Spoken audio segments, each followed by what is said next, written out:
Good morning. It's Friday, July 17th, and you're watching World Watch News in 3.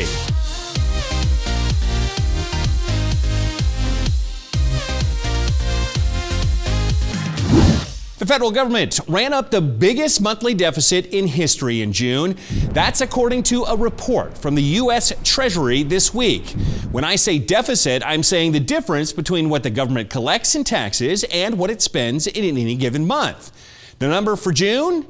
$864 billion. Now here's some context. Only 5 times in modern history has the government run up an annual deficit greater than that. So take out those 5 times and realize that the government last month overspent more than it had in any single year since the founding of the country. Let's go ahead and take a look at a chart here. Everything that our country produces is known as gross domestic product. We'll call that GDP. Well, this graph compares our GDP with our debt. For all these early years, what we produced was greater than what we owed. Now, watch Uncle Sam climb here. By the year 2012, what we owed was exactly equal to what we'd produced. 100% debt to GDP ratio. Right now, it's 108%. And according to the Congressional Budget Office, 30 years from now, it's likely to be 180%. That's almost twice the debt compared with what the economy produces in a year's time. Another delay for NASA's Mars launch. This is the third, and it's getting expensive. The cost to NASA is approaching $500 million.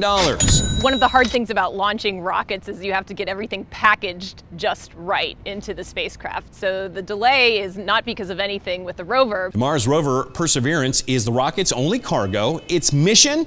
Seeking signs of past microscopic life and gathering rocks and soil to study on Earth. But the launch window is closing quickly. NASA has about 2 weeks left of prime launch time when Earth and Mars are aligned. We have the advantage that these rockets tend to launch relatively quickly after they get to the pad. So we're optimistic. If the rocket doesn't blast off by mid-August, the next time the planets line up like this isn't until the year 2022. A robotic kangaroo stacking sandwiches and drinks. Come 2022, they'll be stocking shelves in 20 Tokyo convenience stores. They plan to use robots that resemble animals instead of people to make shoppers feel more comfortable, and humans operate the robots by remote control using virtual reality goggles and motion sensor controls. That trains the bot's artificial intelligence. Using the internet, the humans is manipulating the robot to do all the shelf restocking job. A robot to do chores at home. Oh well, can't get ahead of myself here. It's likely to take at least 20 years before robots are ready for home use. Well, look at that! A GoPro with 6 legs. This Beetle's Jetpack will show us what the world looks like from a bug's eye view. The Jetpack is actually a tiny camera that a smartphone user can control from 400 feet away. Researchers hope the technology will allow us to explore places that up to now only insects can reach. Here's hoping nobody squashes this bug. No, that's my camera operator.